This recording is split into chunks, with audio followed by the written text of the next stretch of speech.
ang holiday rush, atin namang silipin ang kasalukuyang presyo ng mga bilihin sa Mega Q-Mart sa Palengke Watch ni Ana Pereira, una sa balita.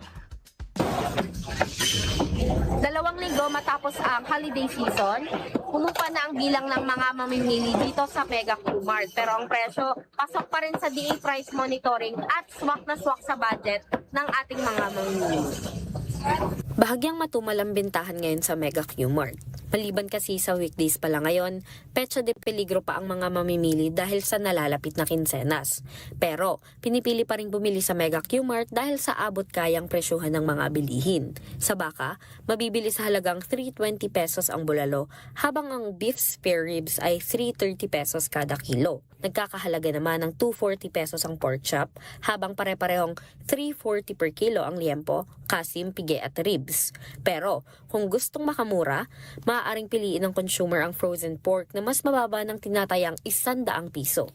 Ang isang buong manok ay mabibili ng 190 pesos kada kilo, habang ang special cuts ay 220 pesos per kilo.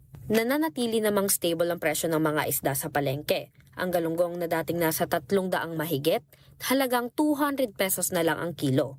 Sa gulay naman, pinakamababa ang per kilo ng sayote na mabibili ng 50 pesos at ang kalabasan na nasa 60 pesos. Sa mga spices, nananatiling pinakamabenta ang bawang at luya na parehong mabibili ng 150 pesos per kilo.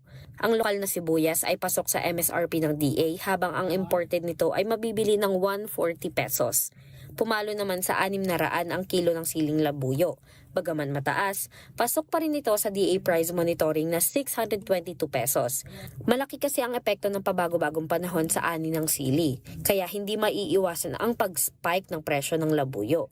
Samantala, naglalaro ang isang tray ng itlog sa 240 to 270 pesos. Ang peraso nito ay mabibili ng as low as 8 pesos. Sa bigas naman, floor price ng kilo ng bigas sa Mega Q-Mart ay 47 pesos, habang pinakamataas na ang 60 pesos na dinorado. Sa kabuuan, sinusunod naman ng mga nagtitinda ang price watch ng DA. Inaasahan din nila ang pagdagsa ng mga mamimili sa darating na Biyernes at weekend kung kailan sasahod ang karamihan ng mga empleyado. Nauuna sa balitang totoo at laging bago, Ana Pereira ng Dewan para sa Alauna sa Balita ng Congress TV.